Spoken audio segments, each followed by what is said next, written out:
বসু সেই দক্ষিণদ্বারী শ্রীভূমি এলাকায় তিনি কিন্তু একটা বিল্ডিংয়ের 3টে ফ্লোর নিজের এবং নিজের আত্মীয়দের নামে করে নিচ্ছেন।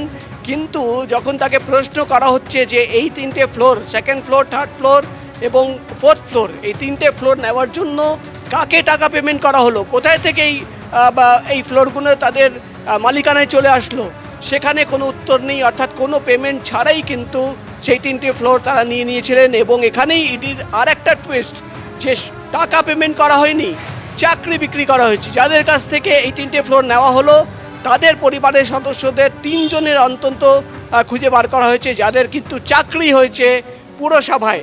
অর্থাৎ শুধু টাকা নয়, ফ্ল্যাটের বিনিময়ে কিন্তু চাকরি দেওয়া হয়েছে। এবং তোমাকে বলে দিই, রিয়েল এস্টেট কোম্পানি, একাধিক রিয়েল এস্টেট কোম্পানি, সেখানে কিন্তু সুজিত বোসের আত্মীয়দের শেয়ার হোল্ডিং আছে, কিন্তু দেখা যাচ্ছে সেখানে কোনো ইনভেস্টমেন্ট নেই। অর্থাৎ একাধিক প্রশ্ন রয়েছে, দুর্নীতির টাকা কিভাবে আসলো, কোথায় গেল, আরও কোথায় লুকিয়ে রয়েছে, বেনামি প্রপার্টি কোথায় রয়েছে, শেল কোম্পানি আর কোথায় রয়েছে, একাধিক প্রশ্ন রয়েছে, যার উত্তর খোঁজার জন্যই কিন্তু 10 দিনের ইডির রিমান্ডে দাবি করেছেন ইডি আধিকারিকরা, আবেদন জানিয়েছেন। আর কিছুক্ষণের মধ্যেই জানা যাবে যে কদিনের ইডি রিমান্ড হলো বা কোর্টের নির্দেশ কি আসলো। সোমেন।